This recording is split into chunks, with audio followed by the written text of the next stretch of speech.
Sir जी मेरा main question ये, अगर भारत में हिंदी है वो राष्ट्रभाषा है, तो जो सरकारी परिपत्र है सब, जैसे कानून है सब, जो उसके ऊपर इंग्लिश का प्रभुत्व है, हर एक दफ्तर में जाए, हम छोटा इंडस्ट्री लघु उद्योग चलाते हैं तो हमारे पास कारकुन नहीं, हम ही सेठ है और हम ही कारकुन है, तो सीधा हमको जाना पड़ता है कोई लॉयर के, वकील के पास, बरोबर है। तो ये क्यों है? पहला तो अगर राष्ट्रभाषा हिंदी है तो हर एक सरकारी दफ्तर में और हर एक जगह पे और हर एक जनमानस पे ये इंग्लिश का जो प्रभुत्व है वो आम, ये परेशानी आम आदमी को है, बिग इंडस्ट्री बड़े उद्योगकारों को नहीं है, वो तो दो चार रख लेते हैं इंग्लिश बोलने वाले।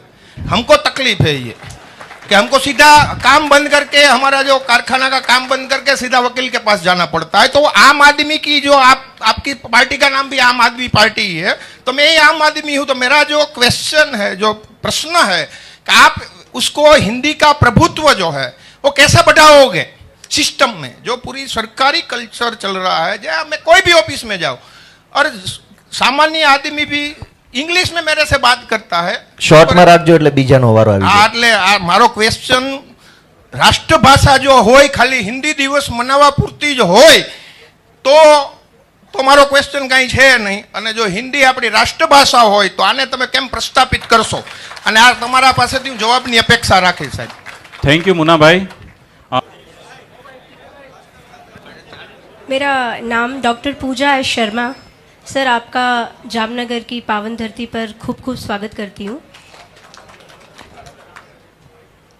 डॉक्टर पूजा शर्मा। सर, मैं शिक्षा क्षेत्र से जुड़ी हुई हूँ।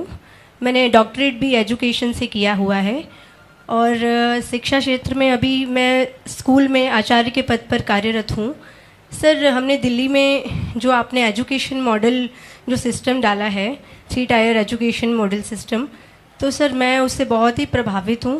और सर, मैं आपसे गाइडेंस चाहती हूँ कि अगर वो जिस तरह से आपने पूरा मॉडल टाइप किया है, अगर हमें जामनगर वालों को भी अगर ये चीज़ें अगर एजुकेशन में मिले तो हम भी उस लेवल पे बच्चों को और स्टूडेंट्स के लिए सर वो बहुत ही बेनिफिट रहेगा और उस क्षेत्र में सर मैं उन्नति कर सकती हूँ और बच्चों के लिए बहुत ज़्यादा हम बेनिफिट कुछ कर सकते हैं। Thank you sir. Thank you madam. ત્યાર પછી आपका स्वागत है अरविंद केजरीवाल जी जामनगर में। मेरा नाम जुवान सिंह जाडेजा है। मैं छोटा मोटा कॉन्ट्रैक्टर का काम करता हूँ। मैं जामनगर के पास के गांव जाखरम का रहवासी हूँ और मैं 20 साल से ये कंस्ट्रक्शन का काम करता हूँ। 20 साल से कंस्ट्रक्शन के काम में मेरा एक ही एक्सपीरियंस हुआ है, जो यहाँ पर आए हुए सारे व्यापारी भाइयों को हुआ होगा। सबको एक ही चिंता है, जब से हम सुबह उठते हैं पैसा, शाम को सोते वक्त पैसा। हम जो भी काम करते हैं, चाहे व्यापार करे, चाहे कंस्ट्रक्शन का काम करे, चाहे लेबर की मजदूरी करे, उसका पैसा हमारा सेफ नहीं है। आप ऐसा कोई कानून में प्रावधान लाइए जहां पर आपकी सरकार है, और इन फ्यूचर गुजरात में भी आपकी सरकार आए ऐसी मैं शुभेच्छा आपको देता हूं। और गुजरात में भी अगर आपकी सरकार आती है तो आप ऐसा कानून लाइए कि जहां पर लोगों का पैसा सेफ रहे। आज व्यापारी काम करने से, व्यापार करने से डरता है, इंटर स्टेट में काम करने से डरता है, क्योंकि उसका पैसा सेफ नहीं है।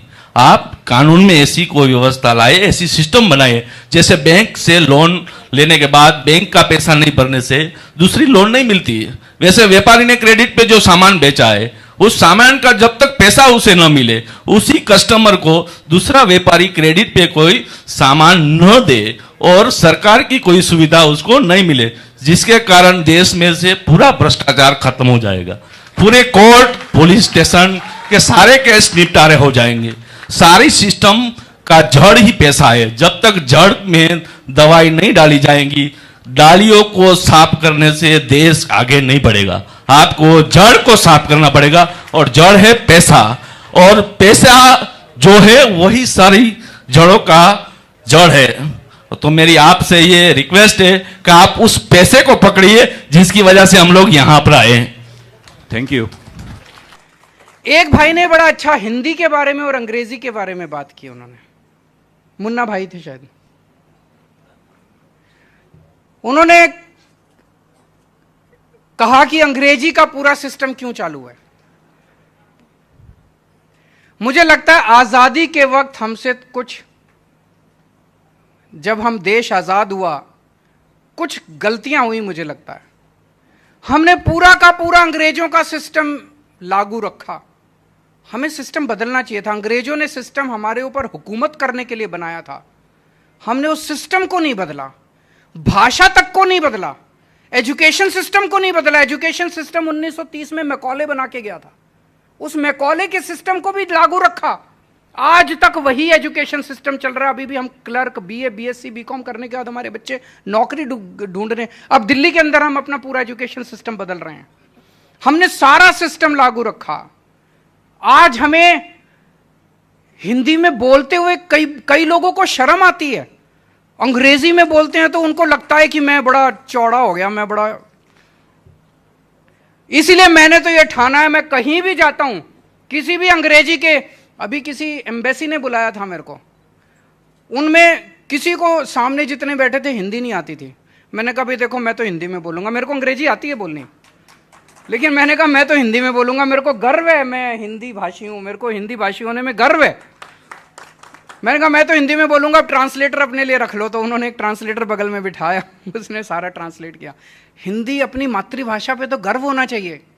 बहुत सारी ऐसी चीजें हैं जो कि हमने आज़ादी के वक्त एज इट इज पूरे के पूरे सिस्टम को अंग्रेजों से ले लिया, उन सारी चीजों को बदलने की दरकार है इस टाइम। पोल्यूशन बोर्ड में किसी ने बोला पोल्यूशन बोर्ड वाले बहुत गड़बड़ करते हैं, जबरदस्ती के नोटिस भेजते हैं, पैसे दे दो तो फिर नोटिस विड्रॉ कर लेते हैं। इसको बदलेंगे, हमारी सरकार आएगी, हम ईमानदारी से काम करेंगे। और जब भगवान ने पृथ्वी के ऊपर इंसान की रचना की, आदमी की रचना की, आदमी को बनाया, तो सबसे इंटेलिजेंट आदमी उसने भारत के लोगों को बनाया। हमारे भारत के लोग पूरी दुनिया में घूमते हैं।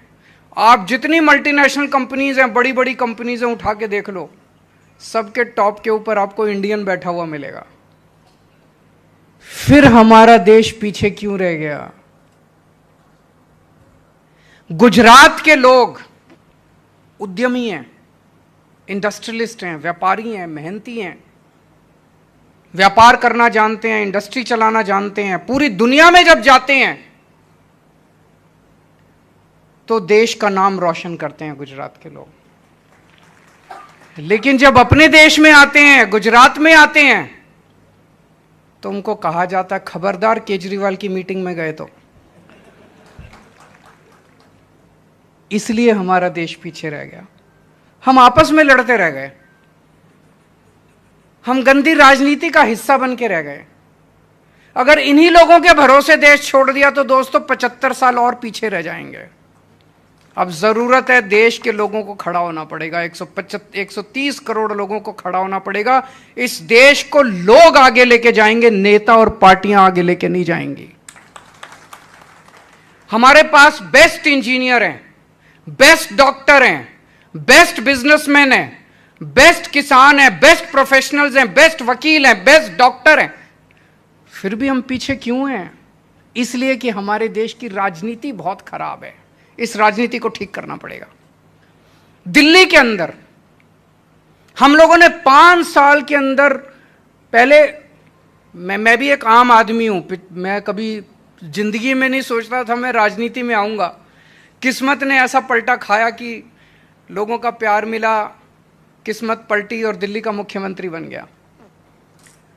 पहले मैं सोचता था कि कुछ ज्यादा ही मुश्किल होता होगा सरकार चलाना, जो समस्याएं समाधान नहीं हो रहा। मैं दिल्ली की झुग्गियों में काम किया करता था पहले। उसके पहले इनकम टैक्स में कमिश्नर था, कमिश्नर की नौकरी छोड़ दी। कमिश्नर की नौकरी छोड़ के मैं दिल्ली की झुग्गियों में काम करने लगा। झुग्गियों में मैं देखता था गरीब लोग सरकारी स्कूल में बच्चे भेजते हैं, सरकारी स्कूलों का इतना बुरा हाल था। सरकारी अस्पताल में इलाज कराने जाते हैं, सरकारी अस्पतालों का इतना बुरा हाल था। मुझे लगता था यार 70 साल हो गए देश को आजाद हुए, ये सरकारें बेचारी कोशिश तो कर रही हैं, हो नहीं पा रहा होगा इनसे।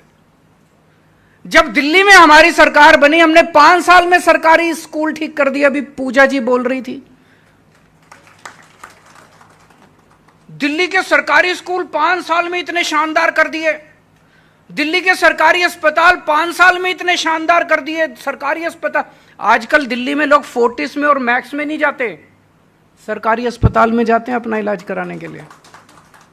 तो फिर मेरे को लगने लगा यार ये तो धोखा हो गया देश के साथ। हो तो सकता था, स्कूल भी ठीक हो सकते थे, अस्पताल भी ठीक हो सकते थे, व्यापार भी ठीक हो सकता था, इंडस्ट्री भी ठीक हो सकती थी, सड़कें भी बन सकती थी, बिजली भी ठीक हो सकती थी, पानी भी ठीक हो सकता था। 70 साल में इन्होंने धोखा दिया हम लोगों को। 70 साल में इन लोगों ने जानबूझ के हमें पिछड़ा रखा है। देश आगे बढ़ सकता है दोस्तों, ये गंदी राजनीति खत्म करनी पड़ेगी। बताइए, मैं अगर आपसे जामनगर मिलने आ रहा हूं, मैं कोई आतंकवादी हूं? मैं दिल्ली से चल के आ रहा हूं, यार एक कप चाय पिला दो, बस यही तो चाह रहा हूं मैं, और तो कुछ नहीं मांग रहा। और मैं पाटिल साहब से, सीएम साहब से निवेदन करूंगा, आप भी आइए ना इस मीटिंग में, बैठ के बात करते हैं, चर्चा करते हैं। गुजरात की संस्कृति तो यही है। गुजरात की संस्कृति ये थोड़ी है कि जीएसटी के अफसरों को फोन कर करके धमकाओगे, खबरदार कोई केजरीवाल की। अरे मैं कोई चोरी करके थोड़ी ले जा रहा हूं यार, कुछ धमकाने की क्या जरूरत है। और मैं गुजरात के सीएम साहब को आज आमंत्रित करता हूं, आप आइए दिल्ली में मीटिंग कीजिए। मैं आप किसी को नहीं धमकाऊंगा, सबको भेजूंगा आपकी मीटिंग में, कि सुन के तो आओ। हो सकता है सीएम साहब गुजरात से जाके दिल्ली में कोई अच्छी बात कहें। अच्छी बातों के आदान प्रदान में क्यों रोक लगाई जाती है? इस देश के अंदर अगर कोई आ रहे हैं, जा रहे हैं, क्यों? मेरे को 1 साल पहले सूरत के कुछ व्यापारियों ने बुलाया, सूरत की एक एसोसिएशन ने बुलाया। मैंने कहा हाँ मैं आऊंगा। मैंने इनविटेशन स्वीकार कर लिया। जाने के 24 घंटे पहले उनका फोन आया कि सर प्लीज माफ कर दीजिए, हमें धमकी आ रही है कि अगर तुमने इनको बुलाया तो वो जिस हॉल में होना था, हॉल की बुकिंग कैंसिल कर दी इन लोगों ने। अब मैं राजकोट में गया टाउन हॉल करने के लिए, हमारी बड़ा अच्छा आदान प्रदान हुआ, जैसे आज आदान प्रदान हुआ हमारा। मैंने बहुत सारी चीजें सारी लिखी, मैं सब, पूजा जी ने बोला, विशाल जी ने बोला, जडेजा चेतन जी ने बोला, कई सारी चीजें मैं लिख रहा था सब लोगों के। तो ये विचारों के आदान प्रदान से ही तो आगे बढ़ेंगे, ऐसे रोकने से थोड़ी आगे बढ़ेंगे। मैं राजकोट में गया, वहां पे बहुत अच्छा बताते हैं कि मेरी मीटिंग के बाद बड़ा तंग किया इन्होंने व्यापारियों को। आज मैं यहां आ रहा था, जाने के पहले ही इन्होंने धमकियां देनी चालू कर दी कि खबरदार जो केजरीवाल की मीटिंग में गए। ये तो सही नहीं है, ये गुजरात की संस्कृति नहीं है। मैं इनसे निवेदन करूंगा हाथ जोड़ के, बीजेपी वालों से, ऐसे नहीं करना चाहिए, ये सही नहीं है। आज मैं आपके बीच में, अक्सर क्या होता है, चुनाव के पहले पार्टियां आती हैं, पार्टियों को व्यापारी चुनाव के पहले ही याद आते हैं, क्योंकि डोनेशन लेना होता है। होता है कि नहीं होता?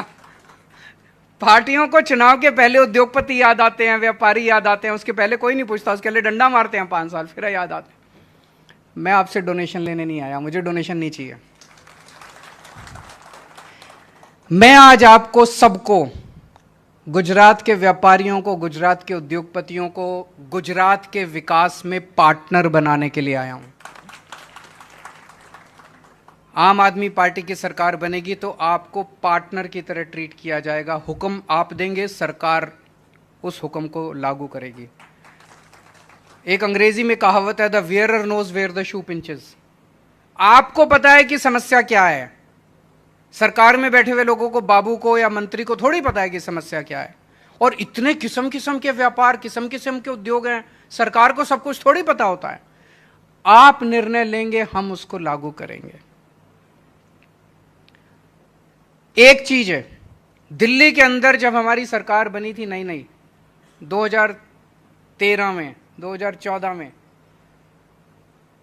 उस टाइम कहा जाता था कि दिल्ली के व्यापारी बीजेपी का वोट बैंक है।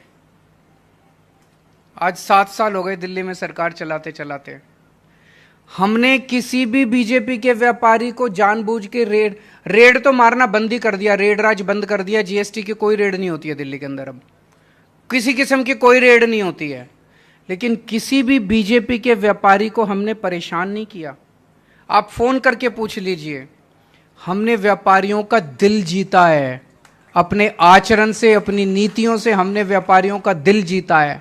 आप फोन करके पूछिए दिल्ली के किसी व्यापारी को, अगर वो केजरीवाल गंदा आदमी है, मुझे वोट मत देना। ये बड़ी बात बोल रहा हूं मैं। आपके बहुत दोस्त रिश्तेदार रहते होंगे दिल्ली के अंदर, अगर कोई दिल्ली का आदमी ये कह दे केजरीवाल गंदा आदमी है, गंदा काम कर रहा है, मुझे वोट मत देना।